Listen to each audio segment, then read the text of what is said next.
listening to the Post-Apocalyptic Media Podcast. If it's post-apocalyptic, we're talking about it.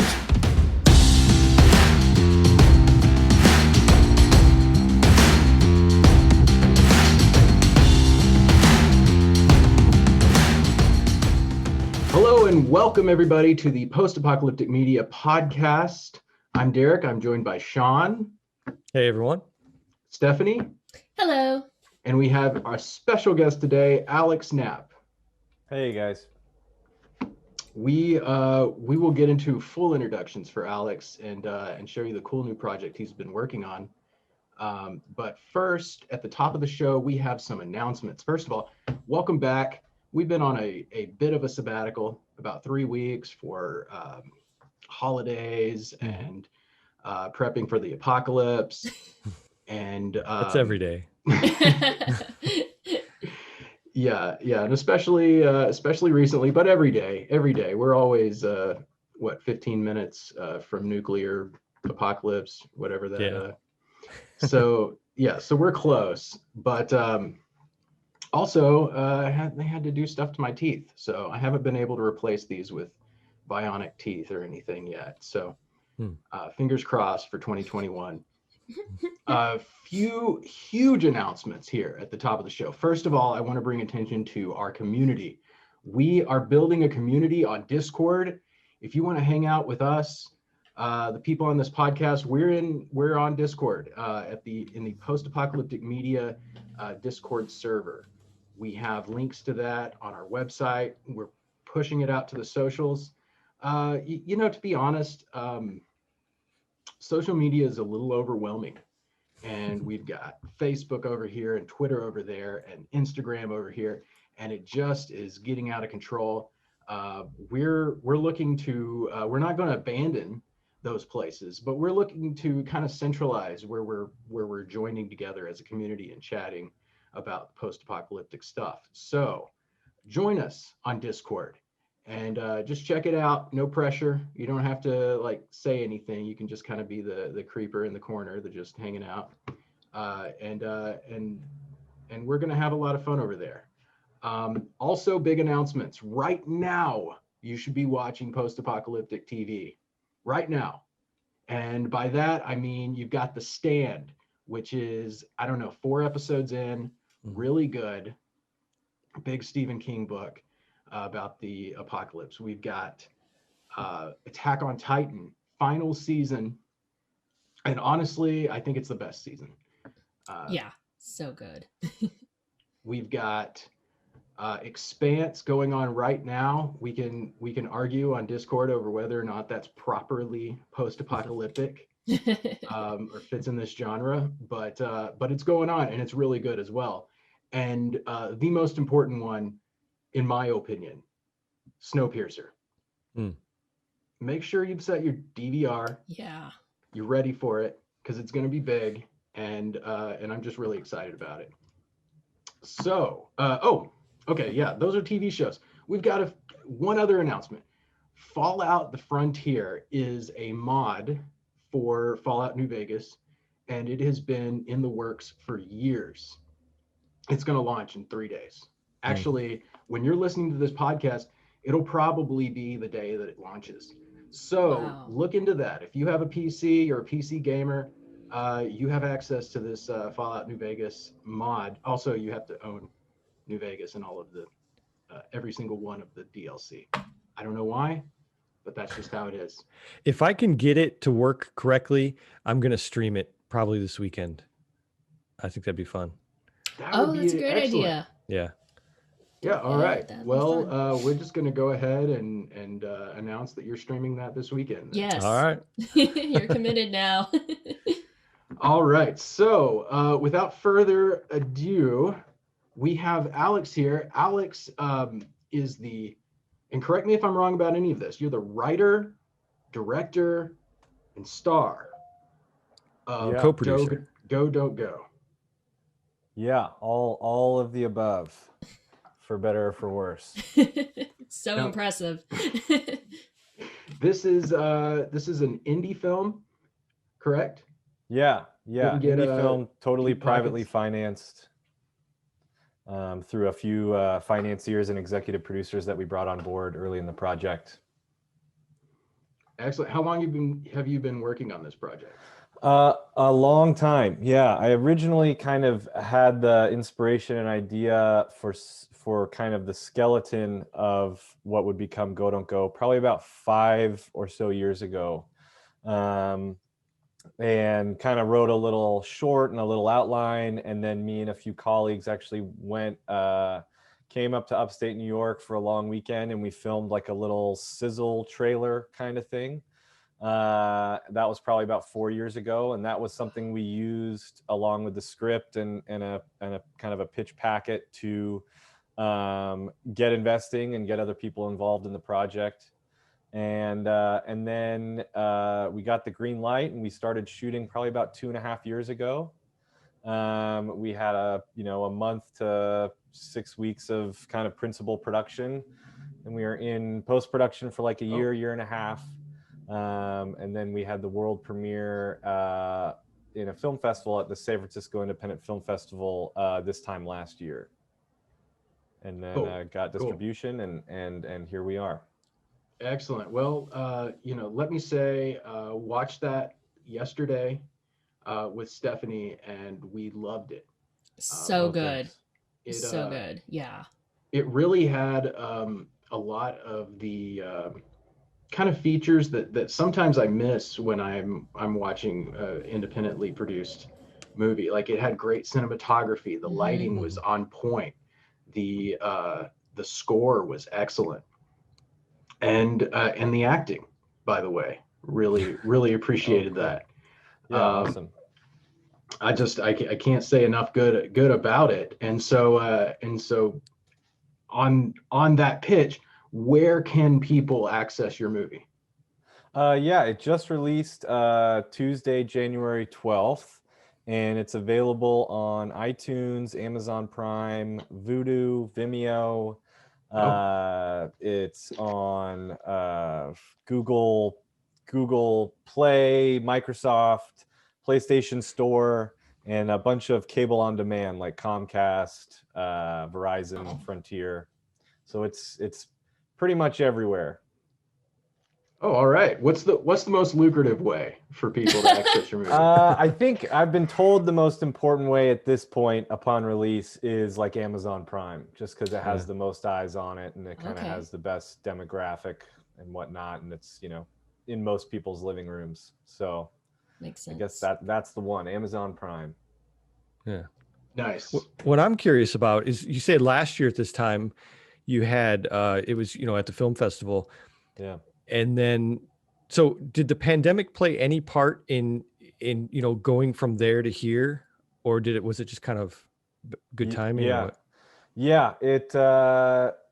Yeah, it did. It had a huge impact. So we had our world premiere this time last year, and we had a slate of festivals, and we were able to play a few of them. We went from San Francisco. We played the Boston Sci-Fi Film Festival, which was awesome. And a few others, and then March rolled around, and obviously everything kind of stopped and came to a standstill. And we had a bunch of festivals that we were in and that we were going to play that all kind of postponed and canceled and went virtual.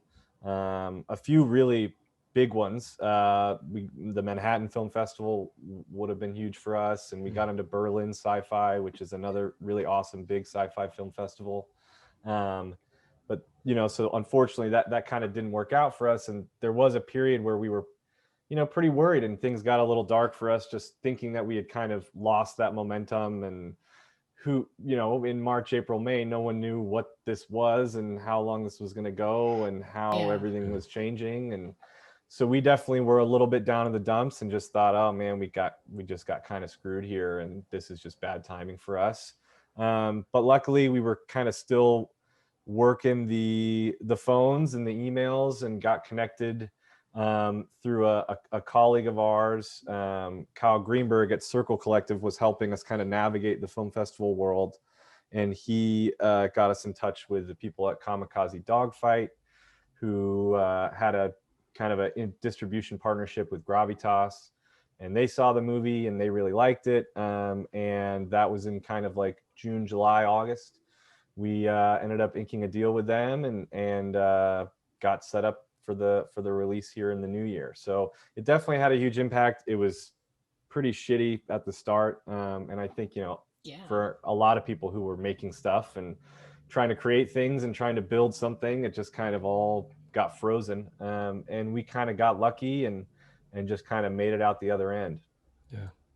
Yeah, that's a good point, because you know, you already had the filming done, you had all that stuff done, it was just ready and kind of waiting. And there's a lot, you know, a lot going on now where a lot of people in the industry were put on hold, like you said, frozen, even in filming, you know. And so now and I imagine that kind of stuff. I always think about this. I imagine that would be weird, you know, someone 10 months later, how much they've changed if you're going to resume filming, you know. But it's good that you got all that taken care of. Yeah, there's definitely a level of continuity there that would be an issue.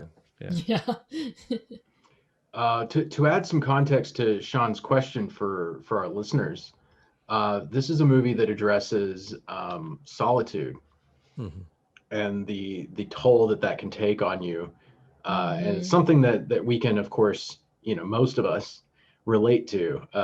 I guess anti-maskers can't relate to the solitude, although maybe in some aspects. But there is a very real suffering that is going on, you know, because people aren't used to living like this. Yeah. And so this movie really kind of speaks to that, and find it very relatable at a lot of points to I was what we've thinking been going that through. too. Yeah, when we were watching it together, we commented on how that was like social distancing to the extreme. And yeah, I really think I encourage, you know, I encourage anyone listening to this to watch the movie, because it's very good from a survival, post-apocalyptic standpoint. And if you like mysteries, you know, not being sure what's happening, but also, like you said, Derek, people who have gone through, you know, social distancing, who have struggled with isolation, they're going to feel a lot that they can relate to watching this. And I think it's just going to kind of speak to them in some ways. It's just very good timing in that aspect, you know? Yeah, and that's frankly just something that's been kind of a happy accident. You know, I again, you know, kind of came up with the idea years ago, and we shot the film a few years ago, and really at that time I was just kind of thinking about, you know, isolation and being quarantined as this kind of, you know, surreal, not in our world kind of thing. And here we are for the last 9 months, we've all been kind of locked in our houses, and not being able to see people that we would want to see or do things that we would want to do.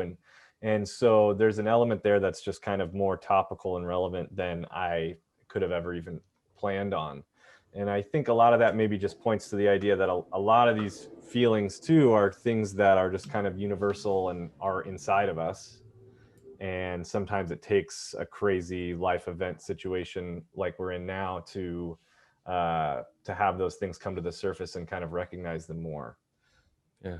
I think, you know, you mentioned relatability, and I think that's important.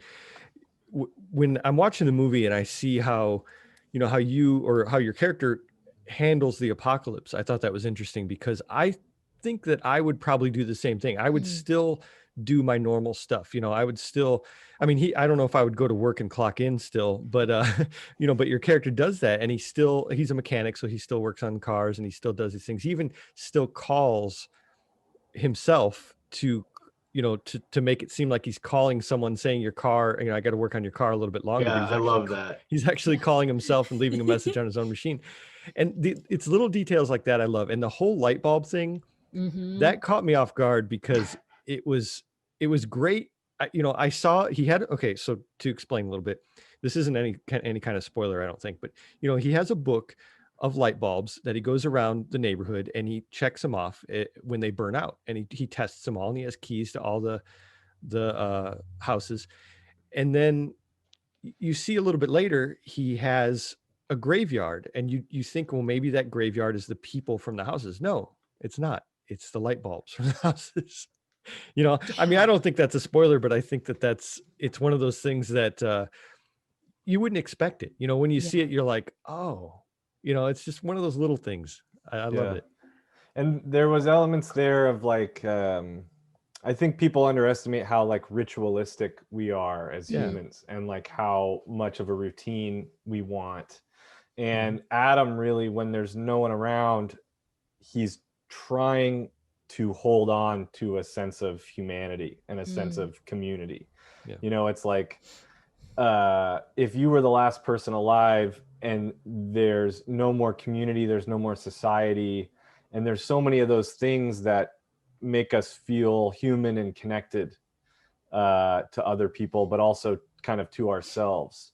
And it's like, how quickly would you just evolve to being, you know, like a meat-eating animal or something, where you're, you know, just like back in hunter survivor mode? Or how would you try to maintain a sense that there are these things that connect you to other people, even if they aren't there? So the light bulb burial thing was like, you know, there's no people for him to bury, and there is kind of a natural mourning that all of us need in our lives for everything.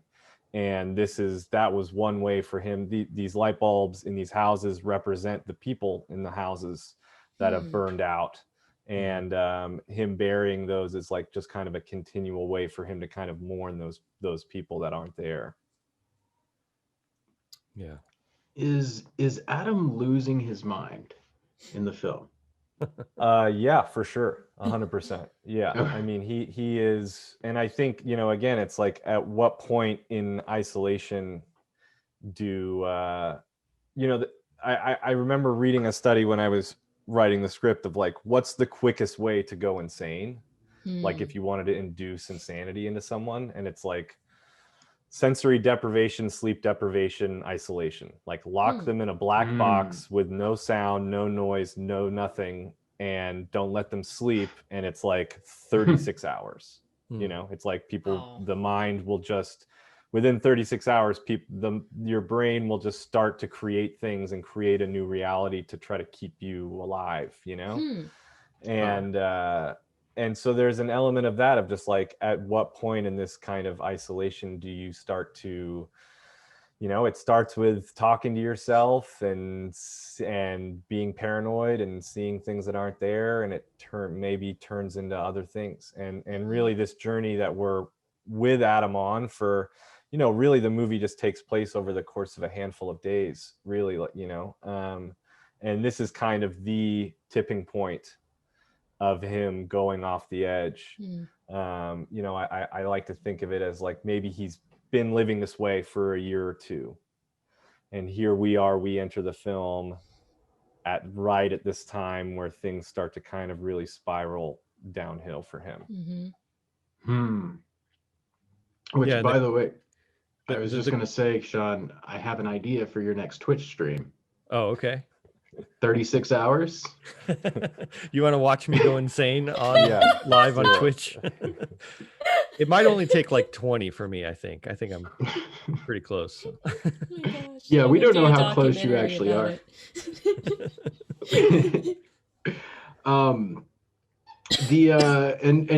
Here's where we get into the mystery aspect that I wanted to ask a question about.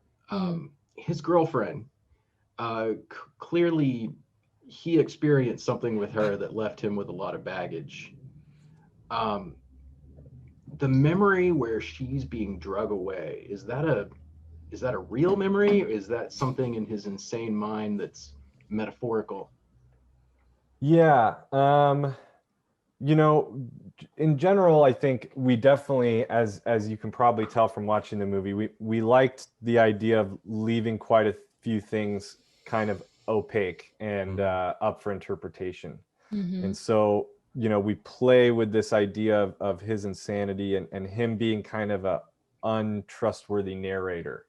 You know, you're watching the movie through his eyes, so what you're seeing and what he's seeing is real to him. And we don't give you that omniscient perspective of what's truth, because the movie's about his truth, you know. Mm. And on that specific moment, you know, to me that is something happened to her, you know. She did get taken away, and whether or not that's, you know, a literal she got yanked away by some sort of creature or some sort of force, or if that's just kind of the visual representation of how he feels about it, is kind of purposefully left up to that interpretation. I will say, when we were editing the film with my editor, Colin Davis, who's awesome, and he's a professional editor. He's edited a few features, and he's a great director in his own right, and was someone that really helped kind of shepherd the finished product of the film through the editing process. We would joke a lot about kind of this exact scenario of like, what are people going to think it was?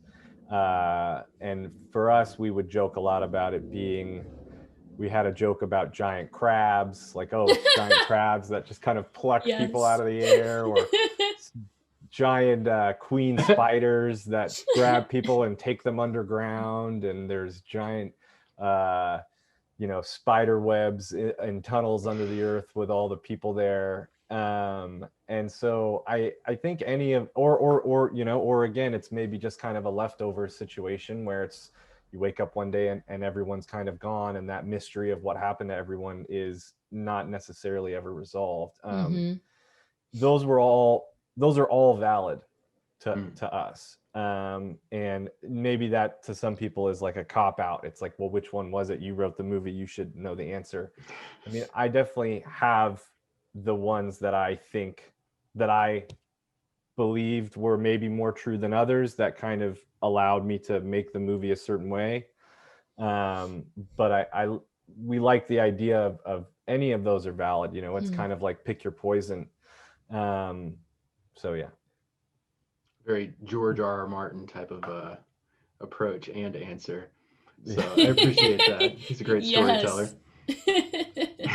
Yeah, it's so fascinating. Like, just I love that when movies or shows, you know, keep you guessing, and there's this mystery that you're trying to figure out, and the way it just kind of led me down this path of thinking different things at different times, you know, and just wondering, you know, okay, well, something definitely happened otherworldly because there's no one here. And so we know for sure that there are certain things that aren't completely in his head. But then there's so many other questions. And then, like Derek said, with her, I just kept, the whole time, I kept going back and forth, like between she was actually taken or he caused her disappearance, you know, for lack of a better word. You know, he was the one who caused it. And I don't even know personally which fence, you know, which side I feel more strongly about, because I feel like there's enough evidence either direction. And some of those memories he would have of her that would just be kind of random. And I was like, is this a clue? Or is this just, he's just imagining things still? I don't know. Yeah. It's funny you say, did he cause this?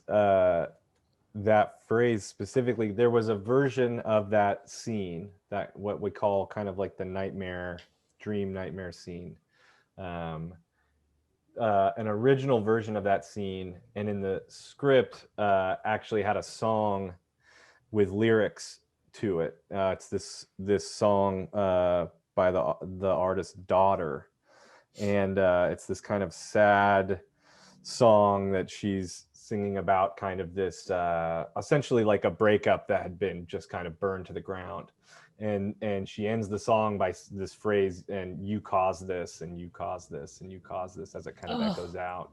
And at the end of that scene where the camera pulls away from him when he's in the road with the smoke and the flare, that was going to kind of ring out over and over again. But you know, sometimes you don't have the money to get the songs you want, and you gotta do something else. But that was definitely something we were playing with as well.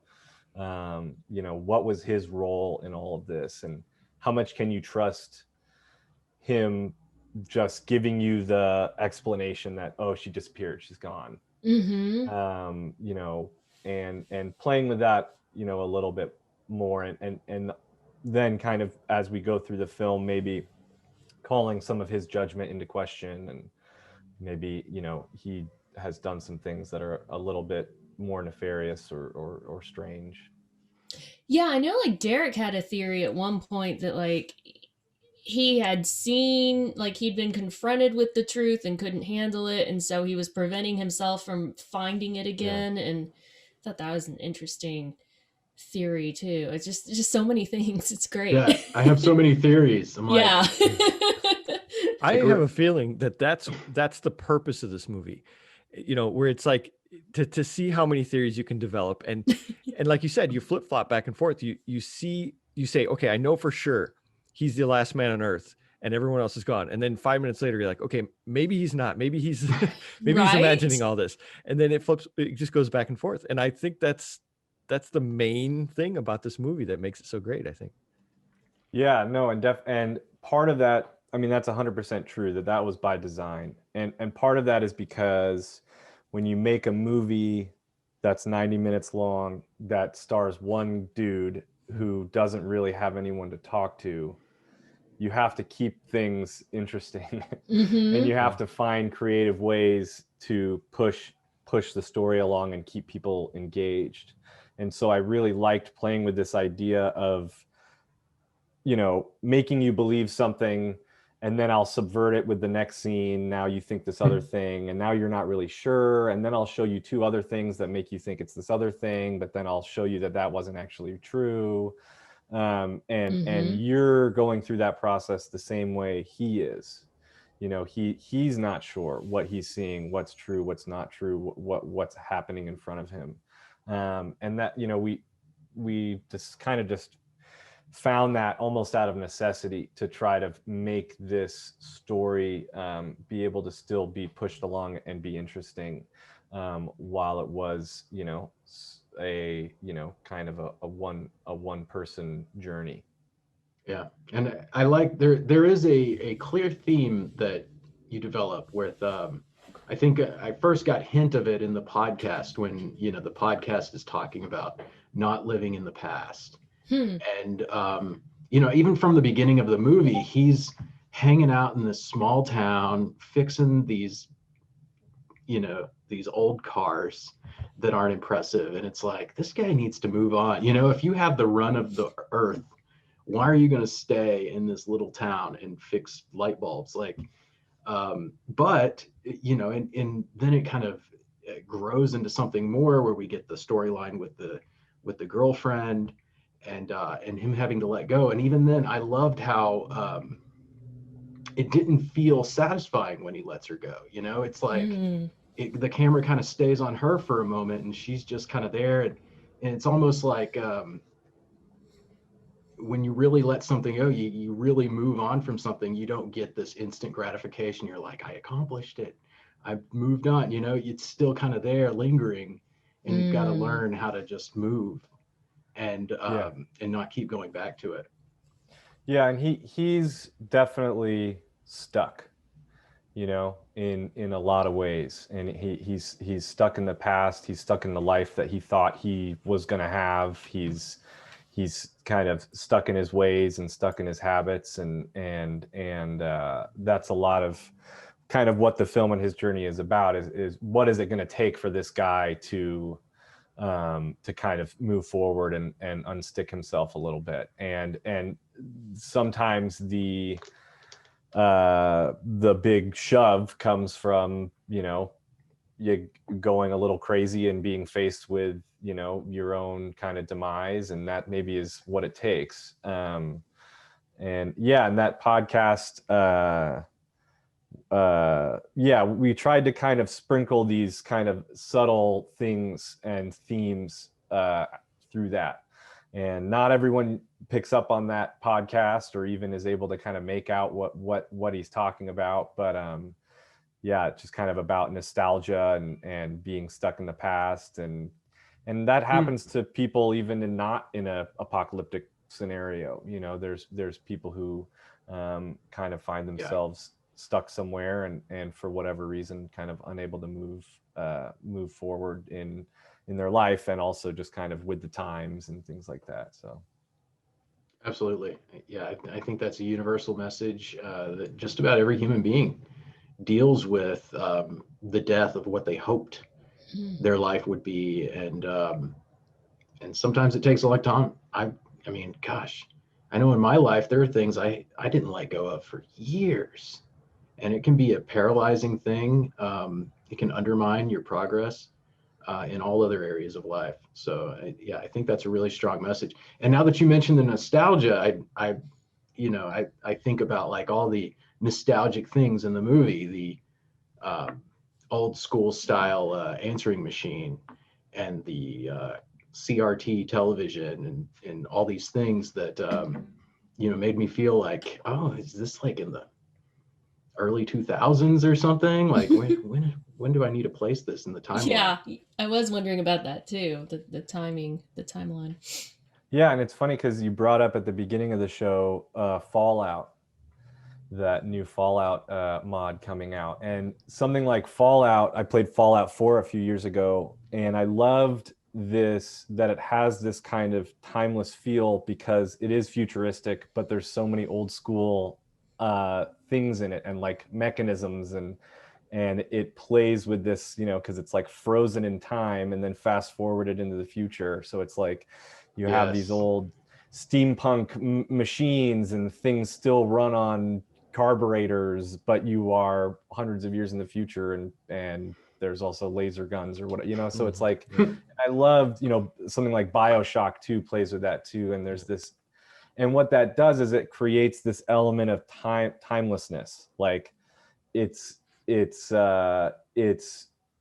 present, but it's also past, and there's maybe even a few nods to the future, and therefore it can kind of exist whenever. It's like you add these little, he doesn't have some super futuristic smartwatch. He's watching movies on a VHS player, and we liked throwing in a handful of those to give people that feeling and to make that question there, like, when is this? Like, is this 2010? Like, who sells a VHS player even in 2010? Like, where would he find this? And then it's also something like, okay, well, these are all like, a lot of these are found objects, and just things that he could fix. It's like, he may not know how to fix a Blu-ray player, but he may be able to physically fix a VHS player because it's just simpler machinery. And so there were elements of that there too, and that was all kind of, by design, to give that feeling, and to echo him kind of just being, again, kind of being stuck in kind of the old ways in a way. Yeah, that is a big part of the Fallout draw for me, I think. When I first discovered it, it was like Fallout 2 or something. No, it was Fallout 1. I was in it at Fallout 1. And there was like this commercial where they're showing this car, and it's like, no electronics is like one of the selling points of the car. And it's this strange thing, for young me, well, when computers are just starting to get popular, to see that. But I've since kind of got the feeling that, when the nuclear bombs were first a threat to humanity, and people started making movies about it, was the 50s and the 60s. And so there's that natural aesthetic. And then when people made modern movies about it, they made callbacks, and and then we get alternate timelines, like Fallout introduces. But I really love that idea of, it really makes you think too of how human history could have gone differently if people had been more liberal in their use of nukes over the years, and how fragile this experiment in the society that we're living through really is.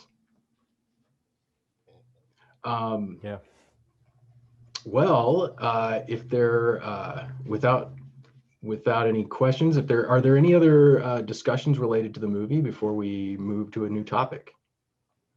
Well, I was curious, like, we're talking about Fallout, and I was curious about any other inspirations you had from movies, TV shows, games, any of that kind of stuff to get you to this point in your life where you made this movie.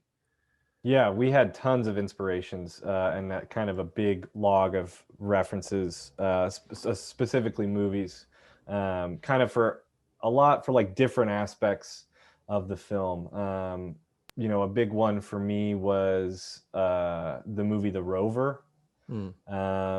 with Guy Pearce, which is just kind of this post-apocalyptic Australia, and it's, you know, Guy Pearce and Robert Pattinson kind of get teamed up and have to kind of go on this strange, meandering, kind of weird mystery adventure, something like The Road as well, you know, and just liking how kind of dark and subtle and slow those kinds of movies can be. And then, you know, even the big ones, like something like I Am Legend, it's like, you know, what, when I think about I Am Legend and compared to our movie, what I wanted to do is, you know, in something like I Am Legend, you have this, it's like, okay, an ex-Marine is also a biochemist, and he's the last person alive, and he's going to fix it, and he's going to solve it, and he's going to make the cure, and he's going to shoot his way out of these situations.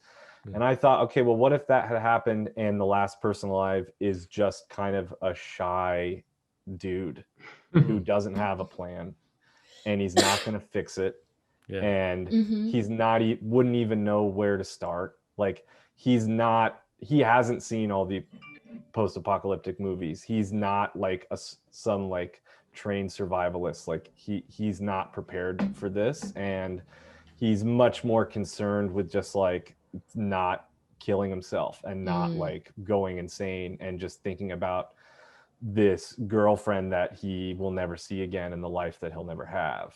And that's it. Like, that's kind of all there is. That just rang a little bit more like true to me, and also I couldn't really think of a movie I'd seen that was like that. So I felt like there was maybe something there. Yeah, definitely. I think that's such a great take on it. Just this idea of the regular Joe being the last person, and not someone with super special abilities that, you know, they always end up portraying. And you had also mentioned Leftovers earlier, which I kind of thought about a little bit while watching the movie, and it felt like it had some elements of that. I remember at one point feeling like this is kind of like what would happen, you know, if the theory that the people on Leftovers, you know, if some of them were brought somewhere else, you know, like, here's what happens when there's nobody left. And but just the feeling and the angst and everything kind of reminded me a little bit of that show too. Yeah, no, that was definitely something we were thinking about, and just a lot of those kind of tones and vibe and being in those more, you know, a lot of times in these stories and these movies, those are kind of like fleeting little moments. You know, you'll get one scene of someone maybe going a little stir crazy or reminiscing about the past, you know, or it's just kind of used as some kind of, you know, very obvious plot device or something. And with this film, I really wanted to like sit in those feelings and like sit in them for a long time, and that's what this is about. It's, you know, it's not just a little fleeting moment of nostalgia. Like, he lives in this all the time. Yeah, it was very, very well done. I said that before, but definitely, you know, anyone listening to this podcast should check it out, because you're going to like it. If you like Apocalypse, you're going to like this one. Appreciate it. Yeah, and it's, oh, sorry, go for it. Oh, I was going to say, I noticed, you know, I watch a lot of short films on YouTube, and apocalyptic, and most of them are, you know, there's a good chunk of your movie where you were just kind of venturing out and you know, walking around and kind of doing that thing, which is, you see a lot. But the fact that you started the movie out showing before all that, you know, where he meets the girl and he has his friend and they're at the bar, so you get brought into his life first, and you get to see how he's a shy person, and you get to see how he, you know, he's not really out for, you know, being that social, and then he gets kind of thrust into the situation. So what I'm saying is, I think you did a great job of showing that personality off the bat without starting like so many other of these movies start with just a wandering guy, you know, out in the woods. So I think it worked really well. Yeah, and that first scene, we kind of wanted to almost, going back to what we were talking about, you know, 10, 15 minutes ago, we wanted to show you kind of a movie that felt like you've seen before, and you're like, oh, okay, I know that this is a meet cute of like a shy guy and an outgoing girl, and here's them at the bar, and and kind of get you a little comfortable for a couple minutes in what you maybe think this movie is going to be, and then we kind of rip that away from you. Yeah. And it's like, no, that's not what this movie is, and you're not going to get really any more of that. And that's not, and this is about not, the world is not that anymore. And so, just again playing with that kind of push and pull and juxtaposition of what you expect it to be and what it ends up being. And yeah, that opening scene for us has been great to kind of give people a backstory and give you a glimpse of what life was and who this person was, but then kind of very quickly rip that away from you and not let you have the rest of that romantic comedy or whatever it is, Yeah. Yeah, and it was well done. There was even character development as far as the shyness goes. I noticed in the bowling alley scene, he starts to come out of his shell and dance in public and stuff, but everybody's gone. She's not there to appreciate that he's doing that, and it just kind of walks you emotionally through the disappointment that nobody else is there to appreciate this. Or yeah, he are would they? have never done that with at a buddy's birthday party or something. He just would have never allowed himself to go there. Yeah. So all right, well, so moving to a different topic, we just released our 2020 post-apocalyptic media awards, the boomies, if you will.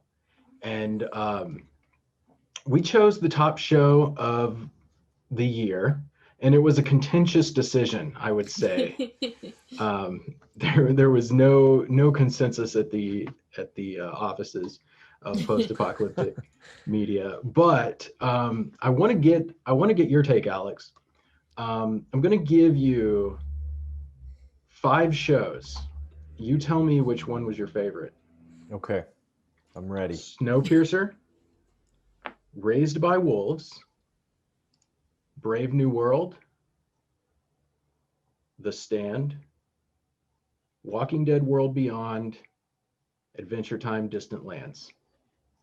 Nice. I haven't seen all of those, and a few of them are on my list. I haven't gotten into The Stand yet.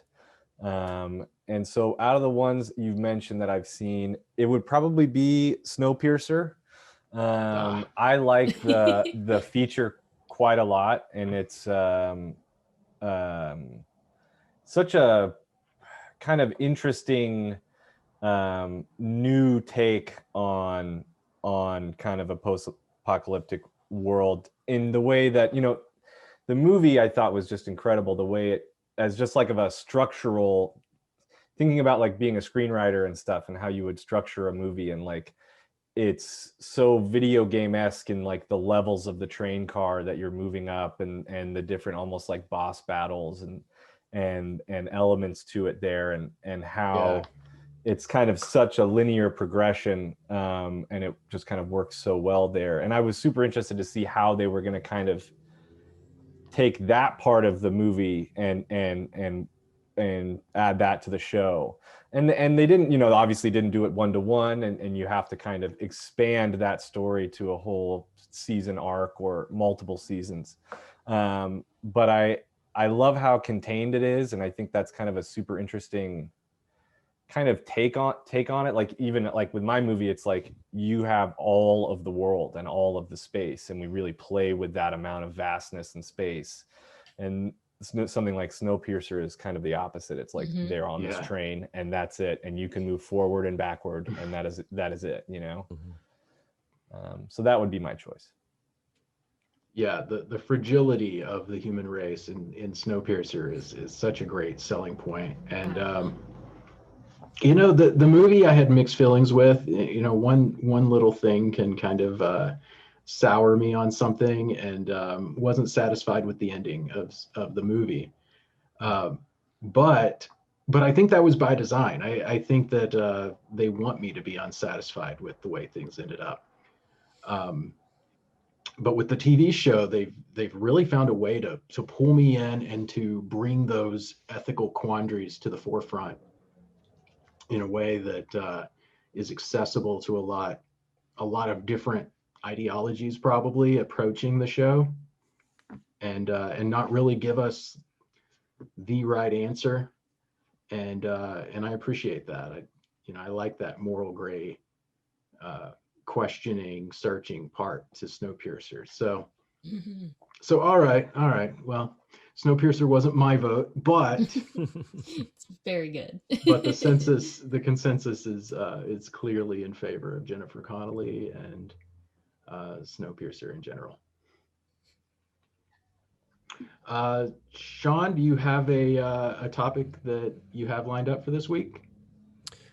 Well, let's see. I did a lot. Like since last we recorded, I've seen so many TV shows, and I actually started watching Walking Dead again. Nice kind of get choice. in preparation for this last season here. So my wife and I started, and what we do is we basically watch the show after the kids go to bed. And so we usually have like 2 hours or so to kind of watch these. And so we started at season 1, like right maybe beginning of December or something like that.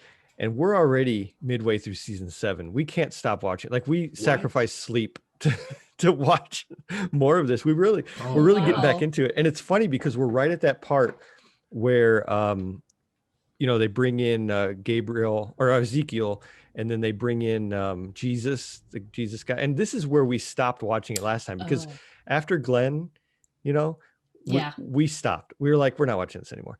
And I think that happened to a lot of people. I mean, there's literally, I've read reviews from big sites like Forbes and stuff like that, where they had a Walking Dead reviewer guy who said, I'm not writing about Walking Dead anymore after Glenn.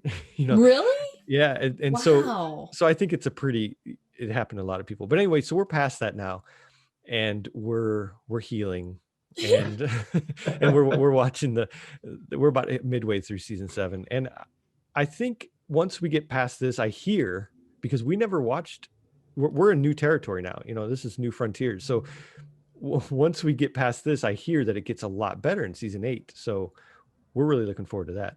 And we're hoping to get it done in time, which we won't get it done in time to watch the the finales and stuff, but for season 10. But we're trying to catch up. We're trying to do that. So that's basically what we've been doing nonstop. Wow. Since we have a filmmaker on the podcast, I want to pontificate a little bit on what you just said. You quit after the Glenn episode, and you feel like a lot of people did. Certainly, it was visceral. What did they do wrong with that scene that caused, or was it wrong? Like, were you wrong to quit watching it because of that scene? You know what I'm asking is, like, what could they have done better? You talking to me? Yeah. Okay. I'm throwing it to the Well, group. I mean, honestly, it was more my wife. My wife was a big Glenn fan, and she's like, I'm not watching this. And I wasn't going to watch it without her. So it didn't really affect me that much. But I think the big thing is they teased his death so many times. They kept having him trapped. He was trapped under that body. Yeah, the dumpster scene. And then then they did it again, and they just kept doing it. And then when it finally happened, you're like, I feel like that was like the pinnacle. Like they kept leading up to that, and then it finally happened, and you're like, where do we go from here? And then they started throwing in, like, immediately that same episode, where the season 1 of, or episode 1 of season 7, they immediately introduced new characters, a new area, all this stuff, and it was just too much. To me, I think that was just too much. And that, I think I fell off probably even a little bit before that. I think I watched the first 5 or 6 seasons, and I know what was tough for me, and which I don't envy the situation they were in, because there's such high stakes in that show. It's like anyone could die in any episode, and that is the tension and the stakes and the conflict that drives the whole thing. And so then you spend all these seasons and all this time getting invested in these characters, and they just do such good work building the characters, and you like this person because of this and this person because of this, and you've spent so much time with them, and inevitably some of them have to go, because if you don't kill them off, then people get hip to the idea that there is really no conflict here, and that it's kind of a mirage, because you're not going to kill any of these people off, Yes. So there's that kind of, how do you do that, and how do you do that well?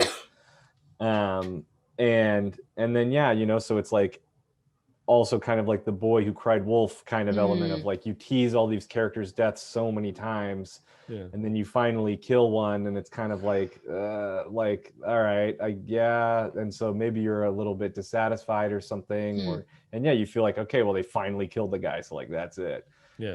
And then to piggyback again, it's like then they kind of have to add new characters to replace those people, and just kind of evolve the show and evolve the story, and bring new characters in from the comic books and whatnot.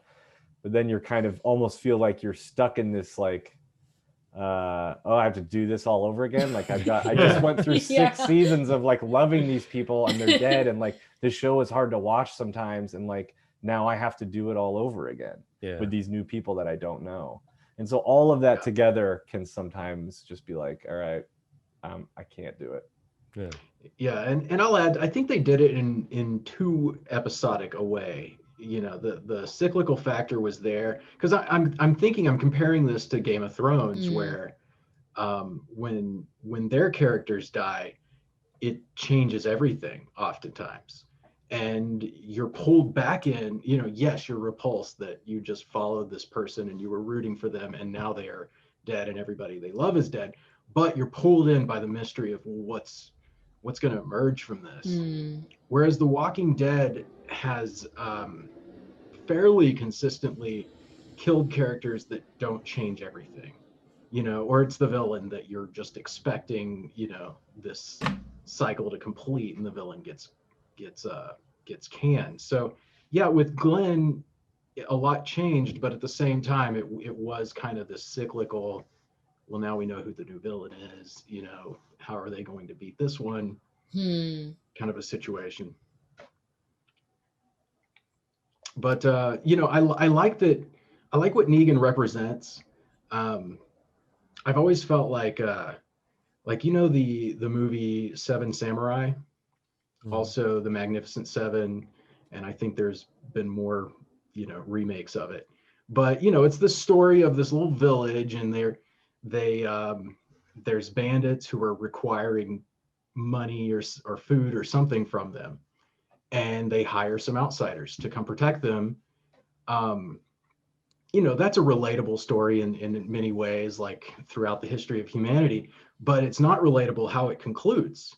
Like through the history of humanity, what happens is those bandits become bigger and more powerful, and they kill the little warriors that you hire, and they punish you for hiring them, and then they become a nation. Like that's happened over and over in the history of humanity. So I liked that Negan comes in, and people are pissed off that he killed Glenn, but it's also kind of merciful what he does. Like he could have wiped them all out easily. He proves that he could, but he lets them live because he wants subjects for his empire. And I really liked how they turned that, and it wasn't it wasn't so clearly black and white, at least for a time in that storyline.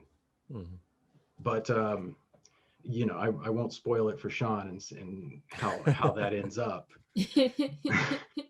Thank you. I hope I didn't. So you're through season 7. My gosh. Yeah. That's incredible. Are you watching any of the spinoffs? No. It'd be a little too much. Yeah, I don't. It's too much right now. Well, Stephanie and I are really getting into Attack on Titan. Oh yeah. It's so good. It's something changes fundamentally that in the 4th season that really prevents us from talking about it too openly. Yeah.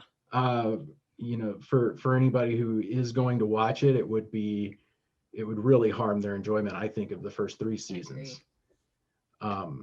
but they really have leaned into this philosophy of warfare and propaganda in a way that I think is really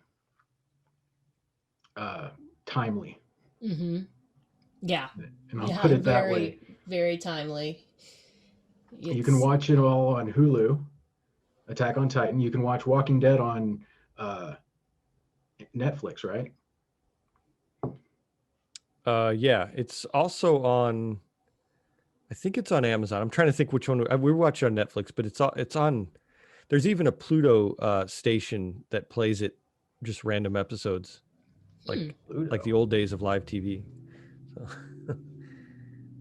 Oh, cool. Yeah. Steph, I'm sorry I cut you off. Were you going to add something about Attack on Titan?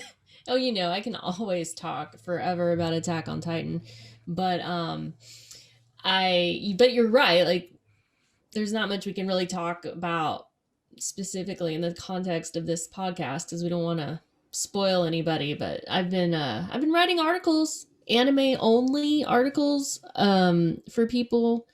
And I talk a lot about, obviously that's talking about episodes and things that happen. So if you're listening to this and you like Attack on Titan and are currently watching it, then come check out my articles where we don't worry about spoilers, except no manga spoilers, because I haven't read that. Don't want to be spoiled. But it's really good. Yeah, I could talk about that all day. I'm glad you're going to be playing the Fallout game, Sean, because I'm obsessed with Wasteland 3 right now, and I can't stop.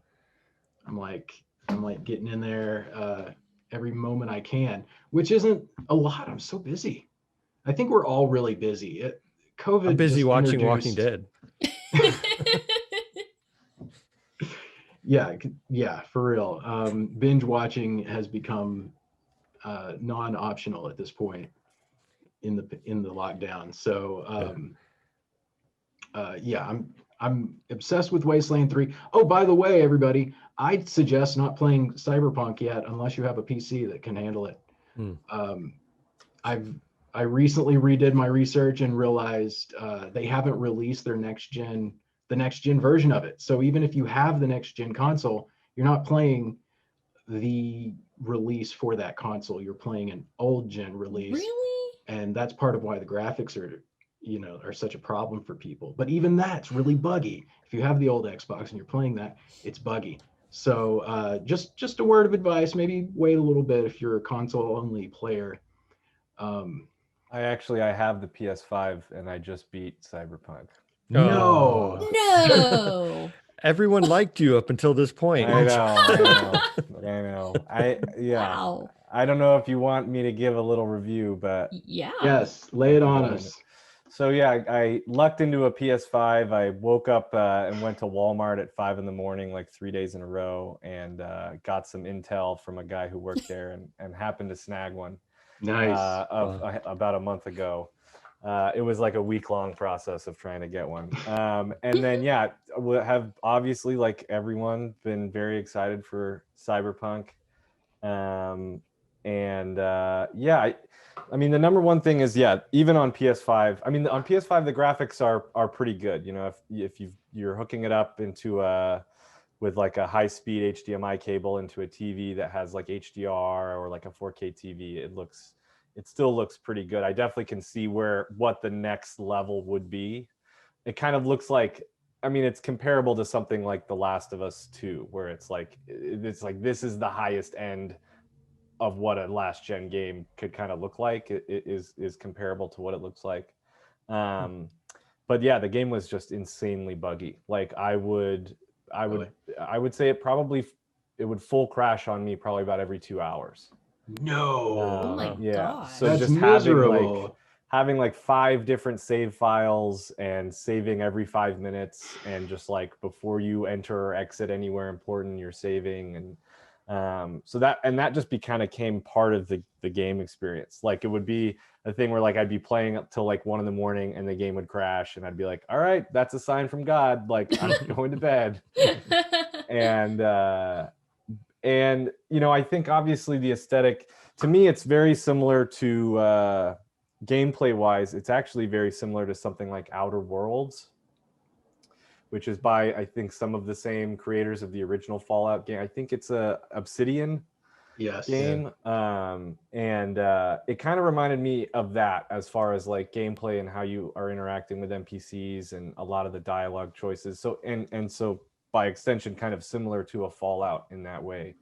And I think a lot of people don't realize how much of kind of like a hardcore RPG it is. Like it's much less action adventure than it is like grinding and talking to people and then getting in like a 45-second gunfight and then having to go somewhere else to talk to someone to grind. So it's much more of kind of a classic RPG kind of adventure game in that way. Interesting. Good. And I liked it. Glitches and things and being buggy aside, I thought what it lacked, frankly, for me, was like a level of heart. Like I wasn't like, I never felt like emotionally invested in the main character or really, and I would start to feel emotionally invested into like the side characters in the story, and then they would never give you that. Like you would just be like, oh, I really like this person. I want to see maybe they have more missions and I can be friends with them and there's different branches of us doing stuff. And then it was like you'd kind of never talk to them again. And so there was I think quite a bit left on the table with just like the story of you getting invested into the person you're playing and the other characters that they're connecting with and getting missions from. It would just kind of lacked a little bit of that kind of emotional pull, I think. And then the last thing I'll say is that, I think from my play experience and talking to friends who've played it and reading other people's reviews and stuff, it seems like the different kind of choices of the character you want to be and who you want to start as at the beginning, like they just don't have as far reaching of an impact as I think a lot of us would hope they would. I think in a perfect world, you play a game like that and you're like, hey, the decision I'm making at the beginning of who I am and the kind of backstory I'm going to have, like I'm going to play a totally different game than this other person. Yeah. Right. And that's just not the case. Like it kind of changes the first couple hours of the game. And then it basically gives you a handful of different conversation choices throughout the game. And that's kind of all there is to be different than one of the other backstory choices. Interesting. Yeah. So that's my review. But that being said, I did put 100 hours into it and beat every side mission and got did everything and I liked being in the world and I thought it was cool and wanted to give it a go, so I did. So you mentioned Outer World. Did you beat Outer Worlds as well? This is a heartbreaking story. I put 70 hours into Outer Worlds and I was on the very last mission with a full crew. I had a romance going. I had all this great gear. I loved it. I was super into the game and I got a file corrupting bug going into the last mission. Oh no. And it was unrecoverable, and none of the only save file that I had that would work had put me back 20 hours, and I just said, I'm done. I can't do this. Oh no. Yeah. And I read that online. I immediately went to the internet and saw that that was a thing that had happened to people. People were writing about it on forums and stuff. So I never finished. I literally went into the last mission to wrap up the story, and I don't to this day. I might have watched a YouTube synopsis of what happens at the end, but I didn't even keep it in my mind. It sucked. It's such a bummer because the last mission is where all of your roosters come to roost. I know. And I was oh yeah, this is gonna be perfect. I made this choice and I saved this person and I did this and I was waiting for it all to pay off, and it never happened. So that's my life. It's so sad. It's a tragedy. Total tragedy. Man, you are an avid gamer. What about you said you You mentioned what's that called? Last of Us. Last of Us 2. Yeah. Did you play that? Yes. Oh my God. Yeah. I mean, obviously very divisive and polarizing for a lot of people for a lot of different reasons, but I absolutely loved it. And it's actually a game that it's so funny. This all comes kind of full circle. When we were early in the editing in Go Don't Go and we had to use temp score and soundtrack, we used the temp soundtrack of the original Last of Us Oh, nice. because it's just like incredible and like definitely sells you that vibe. And there's like that very twangy banjo and so that's a game that was also like a huge inspiration on us. And me and my editor were just for years were obsessed with The Last of Us 2 coming out and wanting to play it. And I understand a lot of the things that maybe people didn't like about it. And I understand the idea of, you know, midway through the game having to play as a character that you spent 10 hours hating. And I understand, you know, some of the choices that they made at the beginning in regards to Joel maybe not being super favorable. But for me, I had never in my life played a game that caused me to like think about my own morality and like come face to face with the way a video game made me feel as like a person and have to like struggle with those choices. And the game purposefully made you feel uncomfortable and purposely made you hate it at times. I mean, I remember it, not to spoil the game, but at the very end, there's kind of a final fight in the water and in the ocean. And I'm sitting there playing it. And I literally at one point halfway through this fight, I just put my controller down and I just said, I don't want to do this. Like, I don't want to be controlling this person to kill this other person. I don't want to. And I just put the controller down and just sat there for like 5 minutes. And I was hoping that like it would be one of those secret Easter eggs where like if you don't touch any buttons for 5 minutes, they're gonna like not, you don't have to kill this person, and like they're gonna squash it and you're gonna get some other ending. And it didn't happen.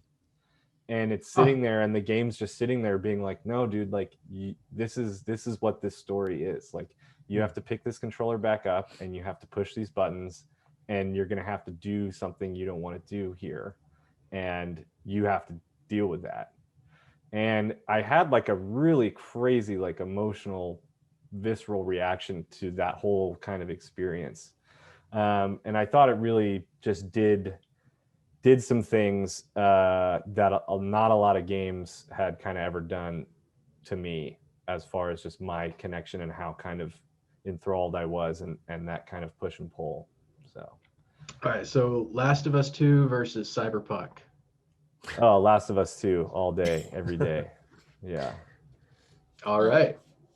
Well, there you have it from the expert himself. Yeah, the moral quandary I experienced. I haven't played Last of Us 2 yet. Just haven't had a PlayStation in a while, but I'll be getting a 5 and playing it for sure. Yeah. But Fallout 4 kind of got me in that position where you have no other choice but to betray some friends, and I had to stop. I've stopped playing the game for several days just to mull over who do I want to betray. And you know, even firmly in my decision going into the I think they were called like the underground or something, and like killing all of these freedom fighters that I have been working for and loving. Like I had Dean, who was one of them, like as my companion at the time, and he was like my favorite companion. Had to kill him and all his buddies to move forward in the game. And there's, I don't know, there's a power in that. And I think a lot of people with The Last of Us, some people, they don't play video games for that reason. Like, they want to have fun, they want to escape, and they want to be the superhero, and they want to say, whatever it is, save the day. And that's fun. And that's much more fun. And I agree that those games are fun, you know? And I think with something like The Last of Us or any game that puts you in a position like that, like those choices and the way that a thing like that can make you feel, and you're like, this is supposed to be fun and entertainment, and this makes me feel like shit. So I don't like it. And I think the people that can fight through that and not just write it off and be okay with having something like that make them feel a way that they maybe didn't want to pay to feel. I think that's valuable. Absolutely. I couldn't agree more. You know, it kind of bears some similarity to music in that, you know, some people just want to listen to the happy music and that's their whole experience. And, you know, if that's you, then more power to you. But, you know, sometimes I want to put on a song that makes me cry and, you know, think more deeply about the pain that we all experience, or, you know, or a pain that I experienced. So, you know, pushing us into those emotional situations, I think it's healthy. I think it's good storytelling. And, you know, if we're communicating only the positive aspects of our experience to one another, you know, what's the point? Yeah. True. Amen. All right. So we're at an hour. So we're going to wrap this up. This has been such a good time. I'm so glad you were able to come on, Alex. Yeah. Also you, Sean and Stephanie. What a great time we had. Yeah, I agree. Yeah, this was great. Really great. Yeah. Thanks for having me and all the nice things about the movie and all of your thorough viewing. I think you guys all picked up on a ton of really great stuff that a lot of people may miss. So I appreciate that. And yeah, thanks for having me on. It was super fun. Excellent. Well, let me just reiterate to everybody, because it has been 45 minutes since we told them, you can stream Go, Don't Go on just about every place that you can stream. So preferably like Amazon or Apple are good places to start. Vimeo. So check that out. Check out our website. Subscribe to our calendar if you want to keep abreast of what's going on in the post-apocalyptic world. We will be putting things on the calendar as it comes up. And there's a lot of stuff that we can't announce or talk about in this podcast. Subscribe to this podcast every Friday. We are publishing this. We will do our best to keep you updated on what's going on in this space. And you know, above all else, stay safe out there and always be ready for the big one. Goodbye. Thanks, guys.